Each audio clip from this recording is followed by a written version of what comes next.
कितना टाइम लगा था वो कॉन्फिडेंस गेन करने में कि आप बोल सकते हो कि अब मैं किसी टाइप का मेकअप कर सकती हूँ और कोई भी क्लाइंट हो मुझे अब फ़र्क नहीं पड़ता एज़ कम्पेयर टू जब आपने स्टार्ट किया था? जब मैंने इनिशियली स्टार्ट किया था, बेशक मैंने वो प्रोफ़ेशनल डिग्री ले ली अपनी या अपना कोर्स कंप्लीट कर लिया as a professional makeup artist, but वो कॉन्फिडेंस नहीं आता।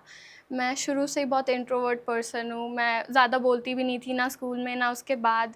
बट जो मुझे लोगों ने एडवाइस दी वो यही थी कि आप इस प्रोफ़ेशन में हो, आपको बोलना ज़रूरी है, आपका कॉन्फिडेंस लाना बहुत ज़रूरी है और आपको क्लाइंट के आगे पॉज़िटिव दिखना भी ज़रूरी है। करेक्ट, अगर आप में ही कॉन्फिडेंस नहीं होगा तो आपका क्लाइंट आप पे कभी ट्रस्ट नहीं करेगा। करेक्ट, आपने अगर कुछ गलत भी किया है तो आपको अपने क्लाइंट के आगे इतना पॉजिटिव शो करना है कि वो डरे नहीं। उसको बस ये लगना चाहिए कि ये ठीक करके देंगे और मेरा फाइनल लुक बहुत अच्छा होगा।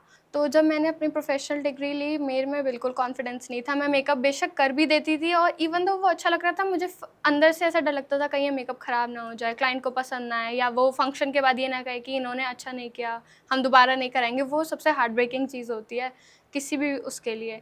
तो मुझे बहुत टाइम लगा, एटलीस्ट ईयर।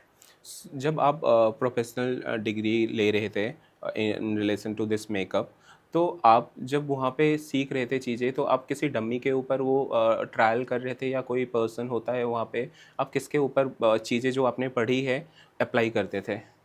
एक तो मैं अपने बैच में सबसे छोटी थी, youngest, I was the youngest one.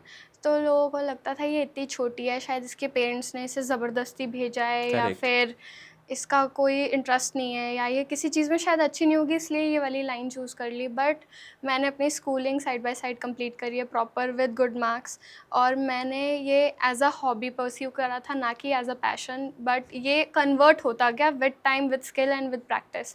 और वहाँ पे मैंने प्रैक्टिस अपने ऊपर भी करी, मॉडल्स के ऊपर भी करी और मेरे फ्रेंड्स वगैरह को मैं लेके जाती थी तो उन पे भी करी। जब आप स्टूडियो पे उस एज में स्टार्ट किया, आप काम कर रहे थे, तो आपको ऐसा कुछ फीडबैक नहीं मिला कि इन्होंने कैसे चाइल्ड लेबर यूज़ कर लिया है? क्लाइंट्स आते थे तो वो कहते थे कि इतनी यंग एज में क्यों कर रहे हो या फिर आपको क्या ज़रूरत है या फिर अभी आप ऐसे ही कर रहे हो, शायद आपका प्रोफेशन बाद में कुछ और हो जाएगा, बहुत हुआ। या फिर इतने छोटे बच्चे थे, वो तो शक्ल देख के ही मना कर देते थे कि नहीं, इतने छोटे बच्चे से हम मेकअप नहीं करवाएंगे क्योंकि अच्छा ही नहीं होगा। उनके मन में यही मिथ रहती थी। बट विद टाइम जब एक बार आप करते हो और वो नेक्स्ट टाइम क्लाइंट आता था तो वो हमेशा ही बोलता था मुझे इन्हीं से करवाना है। तो वो वाली चीज़ काफ़ी मैटर करती है। करेक्ट। और आपने कैसा चैलेंजेस फेस किया इस जर्नी में? सबसे बड़ा फैक्टर एज था, because not always you see people of this young age doing professionally correct. And most important makeup artist. But आज के डेट में even guys are doing it, लड़के भी इतना सुंदर मेकअप कर रहे हैं, इंस्टाग्राम पे you can see all of it. दूसरा बैलेंसिंग, वो सबसे मेन चीज़ है। आपको अपनी प्रोफेशनल लाइफ और पर्सनल लाइफ बहुत मैनेज करके रखनी पड़ती है। एज़ अ यंगस्टर ऑल्सो मेरे को भी कभी फंक्शंस में जाना है, अपने फ्रेंड्स के साथ जाना है, बट ऑल्सो मेरी बुकिंग्स होती है तो आई have to cancel sometimes. So how do you manage your personal life, your professional life, or and even your educational life? It's quite tough. मेरे friends being all college students, उनकी अलग life चलती है and they wish कि मैं भी उनके जैसे कर पाऊँ, बट मैं नहीं कर पाती। Most of the time I am working in my studio, dealing with clients, तो वो बहुत मुश्किल होता है उनको मैनेज करना या उनको एक्सप्लेन करना कि मैं क्यों नहीं आ पा रही हूँ। उनको लगता है कि शायद मेरा मन नहीं है या I am not friends with them, but मेरे पास टाइम ही नहीं होता है कई बार। एंड स्टडीज़ वो मुझे एग्ज़ाम से पहले ही पीयर प्रेशर में आके ही लर्न करना पड़ता है सब कुछ, but I do it time निकाल के, इक्वल टाइम देना पड़ता है उस चीज़ को भी। So do you feel any pressure or any perception sort of thing from your friends कि ये तो अब मेकअप लाइन में चली गई है, अब ये तो पढ़ाई नहीं करेगी, ऐसा कुछ? सबके दिमाग में बस एक ही थॉट रहता है कि यार ये तो अब तो मेकअप आर्टिस्ट है, अब तो इसको कोई प्रोफेशनल चूज़ ही नहीं करना, इसका सही है, इसके पेरेंट्स ने इसको सेट करके दे दिया।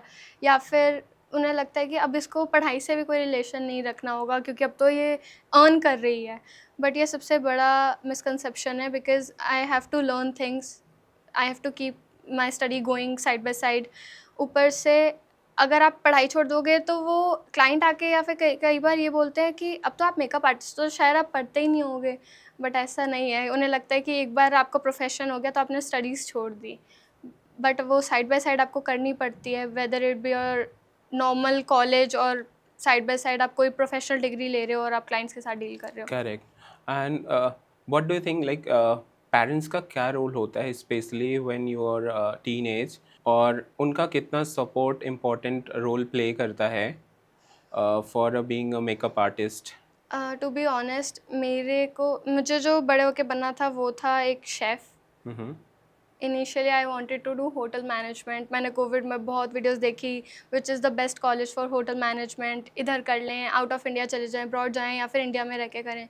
बट विद टाइम आपको पता ही नहीं लगता कि चीज़ें कैसे फ्लिप कर जाती हैं। 360 फ्लिप हो गया। उस टाइम पे hotel management everything was closed correct. And suddenly boost up हुआ मेकअप आर्टिस्ट का प्रोफेशन। करेक्ट। वहाँ से थोड़ा स्कोप था कि चल आर्ट अच्छी है, लड़की है तो कर भी लेगी।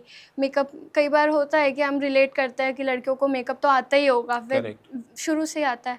तो मेरे पेरेंट्स का बहुत सपोर्ट था। उन्होंने स्टार्टिंग में डाउट किया कि एज अ प्रोफेशन नहीं लेगी, या फिर इसमें क्या प्रोफेशन है, ये कोई ढंग का प्रोफेशन नहीं होता, करेक्ट। क्योंकि आप हमेशा चाहते हो आपका बच्चा एक डॉक्टर या इंजीनियर बने। यही दो प्रोफेशंस हमारे उसमें होते हैं, बिकॉज यही हाईएस्ट स्कोप्स होते हैं।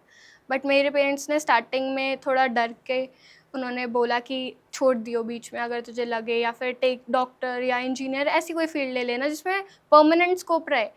बट विद टाइम जब उन्होंने मेरी तारीफ़ें सुनी क्लाइंट्स के थ्रू, या जब अर्निंग करने लगी मैं, तो उन्होंने काफ़ी बोला कि if you think this is the right thing to do, you do it. आप बहुत बड़ी सोशल इन्फ्लुएंसर हो, तो आप इसको कैसे देखते हो, like real life and personal life, इसको आप कैसे देखते हो? एज़ अ प्रोफेशनल आपको दोनों चीज़ें करना आना चाहिए, क्योंकि ये दोनों ही चीज़ें आपके लाइफ में बहुत इंपॉर्टेंट रोल प्ले करती हैं। एज़ अ प्रोफेशनल वो जो रियल लाइफ होती है वो आपको दिखानी पड़ती है कि this is how you do it, या ये मेरा डेली रूटीन है। पर्सनल लाइफ में I am quite the opposite of it. मैं बिल्कुल सोशल नहीं हूँ इतनी, मैं बहुत कम बोलती हूँ, मैं बहुत कम जाती हूँ, मैं बहुत इंट्रोवर्ट, अपने घर में पर्सनल स्पेस में रहना पसंद ज़्यादा करती हूँ। वेदर जबकि प्रोफेशनल लाइफ में I have to talk to clients, I have correct. To give sessions, मेरे को क्लासेस देनी पड़ती हैं, उनके साथ बोलना पड़ता है काफ़ी ज़्यादा, समझाना पड़ता है। But this is all part of life. So how do you learn this communication skill to interact with client, to interact with outsider? Being an introvert मुझसे बोला भी नहीं जाता। मैं इवन बहुत कैमरा शाई हूँ, मैं फ़ोटोज़ भी नहीं खिंचवाती थी स्टार्टिंग में। बट विद टाइम जब स्कूल ने काफ़ी हेल्प करी, स्कूल ने 20 स्टूडेंट्स के आगे खड़े करके वो बोलते थे पोएम रिसाइट करो या स्टोरी नरेट करो, तो उससे थोड़ा बहुत कॉन्फिडेंस बूस्ट हुआ। बट उधर भी मैं बहुत ज़्यादा शाय थी। बट जैसे ही मैं प्रोफेशनल फील्ड में आई, इस फील्ड में, तो मेरी मदर ने मुझे सबसे पहले यही चीज़ समझाई, आपका कॉन्फिडेंस बहुत इंपॉर्टेंट Correct. है और आपकी कम्युनिकेशन स्किल्स बहुत इंपॉर्टेंट है। अगर आप क्लाइंट से बात नहीं करोगे, दे विल थिंक आपको कुछ नहीं आता, आप ऐसे ही खड़े हो और आप में बिल्कुल कॉन्फिडेंस नहीं Correct. है। Correct. वो आपको नहीं समझेंगे कि आप प्रोफेशनल हो भी या नहीं हो। तो धीरे धीरे करके मैंने वीडियोस बनानी स्टार्ट करी, रील्स डालनी स्टार्ट करी। उधर वो जब आप कैमरा खुद को फेस करते हो, आप में खुद ही कॉन्फिडेंस आ जाता है। Correct. आप 1-2 बार गलती करोगे या लोग आपको बोलेंगे कि वीडियोस बना रही है या ये कर रही है, but with time they will support you if they want Correct. To. Correct. तो क्लाइंट के साथ ऐसी प्रैक्टिस कर करके रील्स के थ्रू मैंने बात करनी स्टार्ट करी।